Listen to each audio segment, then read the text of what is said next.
आप सभी का स्वागत है आपकी अपनी ही चैनल यानी स्पेशल रीड पर।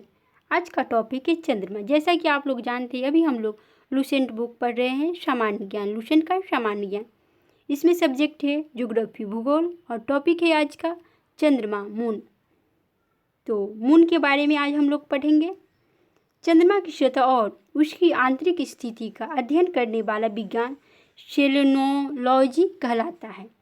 तो चंद्रमा की सतह और उसकी आंतरिक स्थिति का अध्ययन करने वाला विज्ञान क्या कहलाता है? सेलेनोलॉजी कहलाता है। तो चंद्रमा जो है एकमात्र उपग्रह है पृथ्वी का। तो पृथ्वी का एकमात्र उपग्रह क्या है, कौन सा है? चंद्रमा है पृथ्वी का एकमात्र उपग्रह। चंद्रमा पर धूल के मैदान को शांति सागर कहा जाता है।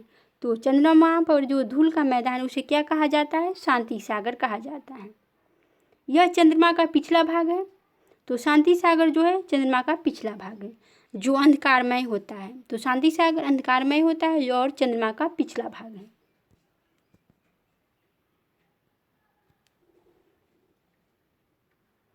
चंद्रमा के दक्षिणी ध्रुव पर स्थित लिब्निटीज पर्वत यानी 35,000 फीट यानी 10,668 मीटर है।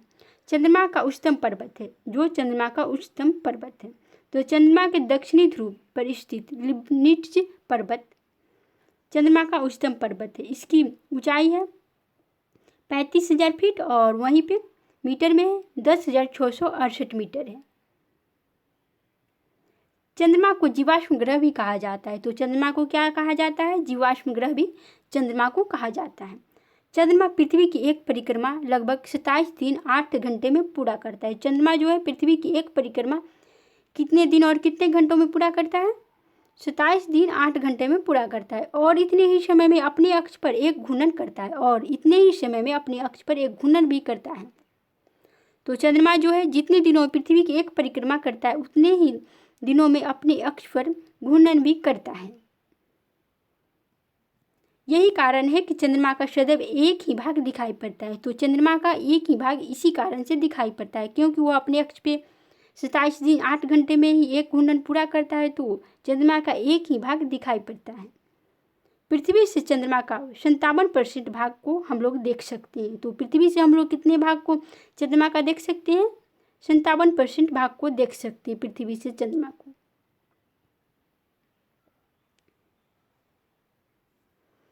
चंद्रमा का अक्ष तल पृथ्वी के तल के साथ 58.48 डिग्री का अक्ष कोण बनाता है। तो चंद्रमा का अक्ष तल पृथ्वी के अक्ष के साथ कितने डिग्री का कोण बनाता है? 58.48 डिग्री का अक्ष कोण बनाता है, अक्षीय कोण बनाता है।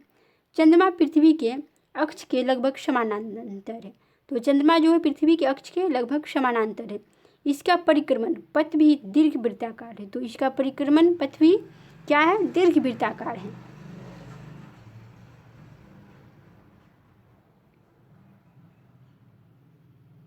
चंद्रमा का व्यास 3,480 किलोमीटर तथा द्रव्यमान पृथ्वी के द्रव्यमान का लगभग 1/81 है। तो चंद्रमा का व्यास 3,480 किलोमीटर तथा द्रव्यमान जो है पृथ्वी के द्रव्यमान का लगभग 1/81 भाग है।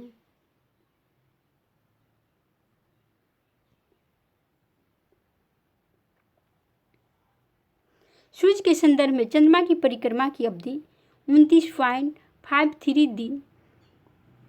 परिक्रमा की अवधि तो लगभग 29.53 का अर्थ हुआ 29 दिन 12 घंटे 44 मिनट और 2.8 सेकेंड। तो 29.53 का अर्थ हुआ 29 दिन 12 घंटे 44 मिनट और 2.8 सेकेंड होती है। इस समय को एक चंद्रमास या साइनोडिक मास कहते हैं। तो सूर्य के संदर्भ में चंद्रमा की परिक्रमा की अवधि को क्या कहा जाता है? चंद्रमास या साइनोडिक मास भी कहा जाता है। नक्षत्र समय के दृष्टिकोण से चंद्रमा लगभग 27 भाग दिन में पुनः उसी स्थिति में होता है। तो नक्षत्र दृष्टि से चंद्रमा लगभग 27 दिन में पुनः उसी स्थिति में होता है।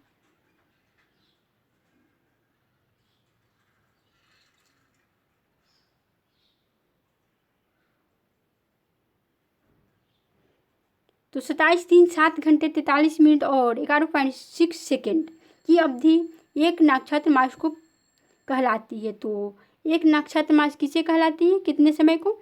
27 दिन 7 घंटे 43 मिनट और 11.6 सेकेंड कहलाती है एक नक्षत्र मास। यानी हिंदी का मंथ जो है सो 27 दिन 7 घंटे 43 मिनट और 11.6 दिन सेकेंड जो है एक मास कहलाती है। हिंदी मास हम लोग का चलता है हिंदी कैलेंडर के अनुसार से। ज्वार उठने के लिए अपेक्षित सौर एवं चंद्रमा की शक्तियों का अनुपात 11:5 है। तो ज्वार उठने के लिए अपेक्षित सौर एवं चंद्रमा की शक्तियों का अनुपात 11:5 है। अपोलो के अंतरिक्ष यात्रियों द्वारा लाए गए चट्टानों से पता चला है कि चंद्रमा भी उतना ही पुराना है। अपोलो के अंतरिक्ष यात्रियों द्वारा लाए गए चट्टानों से पता चला है कि चंद्रमा भी उतना ही पुराना है जितना पृथ्वी। तो चंद्रमा भी उतना ही पुराना है जितना कि पृथ्वी, 460 करोड़ वर्ष। तो चंद्रमा कितना पुराना है? चंद्रमा 460 करोड़ वर्ष। इन चट्टानों में टाइटेनियम अधिक मात्रा में है। तो इन चट्टानों में क्या अधिक मात्रा में? टाइटेनियम। सुपरमून, जब चंद्रमा पृथ्वी के सबसे निकट होता है तो उस स्थिति को सुपरमून कहते हैं। तो फिर जब चंद्रमा पृथ्वी के सबसे निकट होता है तो उस स्थिति को क्या कहा जाता है? सुपरमून। इसे पेरिजी फुल मून भी कहते हैं। तो इसे क्या कहा जाता है? पेरिजी फुल मून भी कहा जाता है। इसमें चांद 14% ज़्यादा बड़ा तथा 30% अधिक चमकीला दिखाई पड़ता है। तो सुपर मून में क्या होता है? 14% ज़्यादा बड़ा दिखाई देता है चंद्रमा, वहीं पे 30% अधिक चमकीला भी दिखाई पड़ता है। कुछ नोट में दिए हुए हैं। चंद्रमा एवं पृथ्वी के बीच की औसतन दूरी 3,84,365 किलोमीटर है। तो चंद्रमा एवं पृथ्वी के बीच की औसतन दूरी क्या है?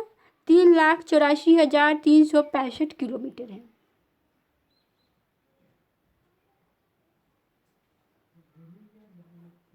तो अब आप लोग समझ गए होंगे नक्षत्र मास क्या होता है। नक्षत्र मास जैसा कि हम लोग का हिंदी कैलेंडर के हिसाब से चलता है मंथ, तो उसमें होता है कि जब महीना कभी कभी होता है ऐसा कि 2 महीना हो जाता है एक ही महीना के नाम से, जब दिन बढ़ने लगता है तो कभी कभी हम लोग का फेस्टिवल जो है सो पीछे आ जाता है या आगे आ जाता है।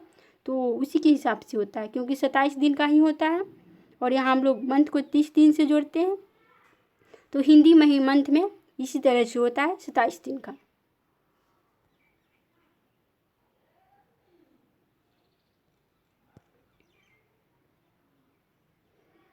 नेक्स्ट टॉपिक है बौने ग्रह। यम, प्लूटो। ग्रह को 2 श्रेणियों में बांटा गया है। तो ग्रह और बौने ग्रह 2 श्रेणियों में बांटा गया है इनको। यम को भी बौने ग्रह की श्रेणी में रखा गया है। यम, प्लूटो, IAU ने इसका नया नाम 1,34,340 रखा है। तो IAU ने प्लूटो का नया नाम 1,34,340 रखा है। क्लॉड टॉम्बो ने 1930 ईस्वी में खोज की। तो यम की खोज क्लॉड टॉम्बो ने 1930 ईस्वी में की थी। अगस्त 2006 ईस्वी की IAU की प्राग सम्मेलन में ग्रह कहलाने के मापदंड पर खरे नहीं उतरने के कारण यम को ग्रह की श्रेणी से अलग कर बौने ग्रह की श्रेणी में रखा गया। तो अगस्त 2006 ईस्वी की IAU की प्राग सम्मेलन में ग्रह कहलाने के मापदंड पर खरे नहीं उतरने के कारण यम को ग्रह की श्रेणी से अलग कर बौने ग्रह की श्रेणी में रखा गया है। तो मापदंड पे खरा नहीं उतरा तो यम को बौने ग्रह की श्रेणी में रख दिया गया प्राग सम्मेलन 2006 में। यम को ग्रह की श्रेणी से निकाले जाने का बहुत से कारण है, जैसे कि आकार में चंद्रमा से छोटा होना। तो यम जो था चंद्रमा से आकार में छोटा था, इसकी कक्षा का वृत्ताकार नहीं होना भी था एक, और वरुण की कक्षा को काटता था। तो यम जो ग्रह था वो वरुण की कक्षा को भी काटता था। तो ये कारण हुए यम को ग्रह की श्रेणी से निकाल दिया गया इन्हीं कारणों से।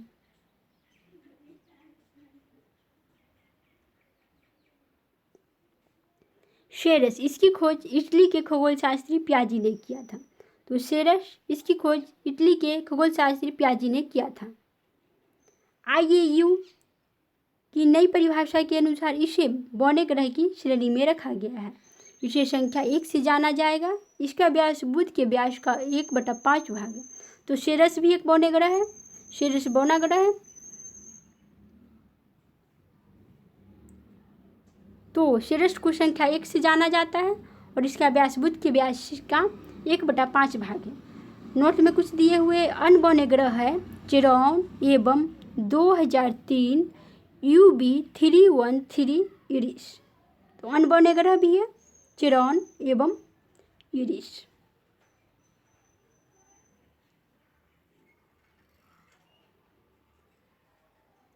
तो कुछ सौर परिवार की सारणी है, इसको समझ लेते हैं हम लोग एक बार, फिर आगे बढ़ेंगे। तो ग्रहों के नाम, व्यास दिए हुए ग्रहों का नाम है व्यास। फिर परिभ्रमण काल, अपने अक्ष पर कितने दिन में चक्कर लगाता है। फिर परिक्रमण काल, सूर्य के चारों ओर। फिर उपग्रह संख्या, उपग्रहों की संख्या। तो 2 ऐसे ग्रह हैं जिनके कोई उपग्रह नहीं है। तो बुध और शुक्र ऐसे उपग्रह हैं जिनकी कोई उपग्रह नहीं है। और पृथ्वी का एकमात्र उपग्रह चंद्रमा है। तो बुध का व्यास 4878 है। फिर इस बुध का परिभ्रमण काल अपने अक्ष पर है 58.6 दिन में पूरा करता है। फिर परिक्रमण यानी सूर्य के चारों ओर कितने दिनों को पूरा करता है, 88 दिन में बुध एक चक्कर पूरा करता है। फिर उपग्रहों की संख्या 0 है, कोई नहीं है बुध की उपग्रह। फिर शुक्र की व्यास है 12,104, वहीं पे परिभ्रमण काल है 243 दिन और सूर्य के चारों ओर चक्कर लगाते हैं 224.7 दिन। इसका उपग्रहों की संख्या नहीं है, बुध और शुक्र की उपग्रहों की संख्या नहीं है। पृथ्वी का व्यास है 12,756 या 12,714। फिर परिभ्रमण काल है इसका 23.9 घंटे में परिभ्रमण कर लेता है अपने अक्ष पे। फिर सूर्य की परिक्रमा करता है 365.26 दिन या फिर 366 या 365 दिन। ग्रहों की संख्या 1 है। तो पृथ्वी का एकमात्र उपग्रह चंद्रमा है। मंगल व्यास है 6,796 और परिभ्रमण काल 24.6 घंटे और परिक्रमण काल 687 दिन और उपग्रहों की संख्या 2 है। बृहस्पति 1,42,984। तो बृहस्पति जो है सभी ग्रहों में सबसे बड़ा है, तो इसलिए इसका व्यास भी सबसे अधिक होगा। और सेकेंड स्थान पे है शनि। तो शनि का बृहस्पति से कम व्यास होगा, तो शनि का व्यास कम है। वहीं बृहस्पति का परिभ्रमण काल है 9.9 घंटे और परिक्रमण काल सूर्य के चारों ओर है 11.9 वर्ष। उपग्रहों की संख्या 67 है और शनि का व्यास है 1,20,536 और परिक्रमण काल है 10.3 घंटे। फिर है परिक्रमण काल सूर्य के चारों ओर यानी शनि का 29.5 वर्ष। फिर उपग्रहों की संख्या शनि की 62 है। अरुण का है व्यास 51,118 और परिभ्रमण काल है 17.2 घंटे और वहीं पे परिक्रमण काल सूर्य के चारों ओर 84.0 है वर्ष यानी 84 वर्ष है। और उपग्रहों की संख्या क्या है 27। और फिर वरुण का है 49,182। फिर परिभ्रमण काल है 16.1 घंटे और सूर्य के चारों ओर 164.8 वर्ष और उपग्रहों की संख्या 13।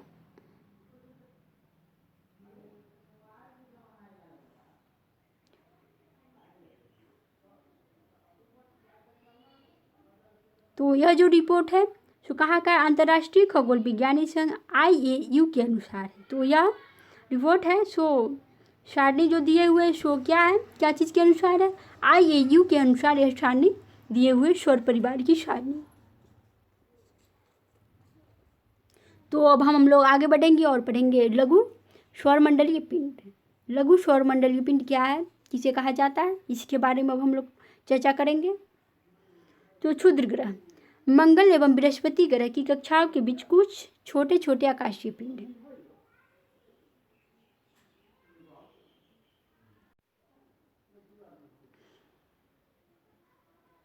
तो मंगल एवं बृहस्पति ग्रह की कक्षाओं के बीच कुछ छोटे छोटे आकाशीय पिंड है जो सूर्य की परिक्रमा कर रहे हैं। तो कौन से ग्रहों के बीच छोटे छोटे आकाशीय पिंड है जो सूर्य की परिक्रमा कर रहे हैं, तो मंगल एवं बृहस्पति ग्रह के बीच है। उसे क्षुद्र ग्रह कहते हैं। तो मंगल एवं बृहस्पति ग्रह की कक्षाओं के बीच कुछ छोटे छोटे आकाश के पिंड है जो सूर्य की परिक्रमा कर रहे हैं, उसे क्षुद्र ग्रह कहते हैं। खगोल शास्त्रियों के अनुसार ग्रहों के विस्फोट के फलस्वरूप टूटे टुकड़ों से क्षुद्र ग्रह का निर्माण हुआ है। तो खगोल शास्त्रियों के अनुसार ग्रहों के विस्फोट के फलस्वरूप टूटे टुकड़ों से क्षुद्र ग्रह का निर्माण हुआ है। क्षुद्र ग्रह जब पृथ्वी से टकराते हैं तो पृथ्वी के पृष्ठ पर विशाल गर्त लोनार झील महाराष्ट्र बनता है।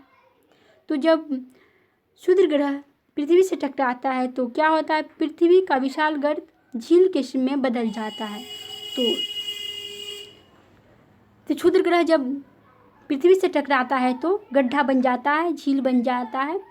फोरवेस्टा एकमात्र क्षुद्र ग्रह है जिसे नंगी आंखों से देखा जाता है। तो कौन सा एक क्षुद्र ग्रह है जिसे नंगी आंखों से हम लोग देख सकते हैं? तो फोरवेस्टा एकमात्र क्षुद्र ग्रह है जिसे नंगी आंखों से हम लोग देख सकते हैं।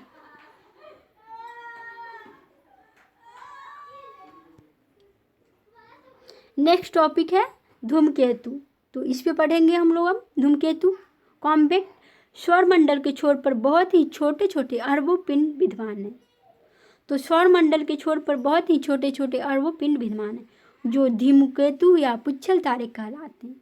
तो सौरमंडल पे छोटे छोटे अरबों पिंड है, उसे क्या कहा जाता है? धूमकेतु या पुच्छल तारे कहा जाता है। यह गैस एवं धूलकण का संग्रह है। तो यह क्या है? गैस एवं धूलकण का संग्रह है जो आकाश में लंबी चमकदार पूंछ सहित प्रकाश के चमकीले गोले के रूप में दिखाई देते हैं। तो यह कैसे दिखाई देते हैं? लंबी चमकदार पूंछ सहित प्रकाश के चमकीले गोले के रूप में दिखाई देते हैं। धूमकेतु केवल तभी दिखाई पड़ता है जब वह सूर्य की ओर अग्रसर होता है। तो धूमकेतु कब दिखाई देता है? जब सूर्य की ओर अग्रसर होता है, क्योंकि सूर्य किरणें इसकी गैस को चमकीला बना देती है। तो सूर्य किरणें जो है धूमकेतु को क्या बना देता है? चमकीला बना देती है। धूमकेतु की पूंछ हमेशा सूर्य से दूर होता है। तो धूमकेतु की पूंछ सूर्य से दूर दिखाई देता है हम लोगों को।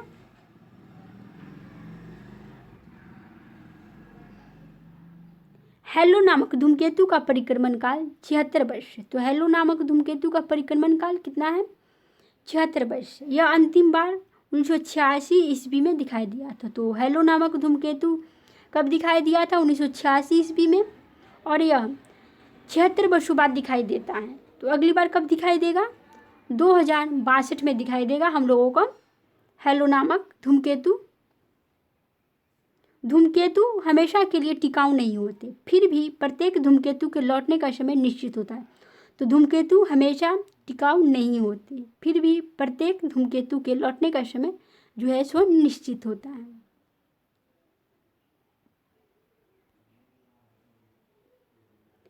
नेक्स्ट है उल्का। उल्का के बारे में अब हम लोग विशेष चर्चा करेंगे। उल्का प्रकाश की चमकीली धारी के रूप में देखते हैं जो आकाश में क्षण भर के लिए दमकती है। वीडियो पसंद आए तो इसे लाइक, सब्सक्राइब और शेयर करना ना भूलें। वीडियो को लाइक भी कर दीजिएगा आप लोग। उल्काएं प्रकाश की चमकीली धारी के रूप में देखते हैं हम लोग जो आकाश में क्षण भर के लिए दमकती है और लुप्त हो जाती है। तो उल्काएं आकाश में क्या होती है? क्षण भर के लिए दमकती और फिर लुप्त हो जाती है। उल्काएं क्षुद्र ग्रहों के टुकड़े तथा धूमकेतुओं द्वारा पीछे छोड़े गए धूल के कण होते हैं। तो उल्काएं क्या होती है? उल्काएं क्षुद्र ग्रहों के टुकड़े तथा धूमकेतु द्वारा पीछे छोड़े गए धूल के कण होते हैं। तो आप लोग समझ गए होंगे। वीडियो को लाइक, सब्सक्राइब और शेयर भी कीजिएगा।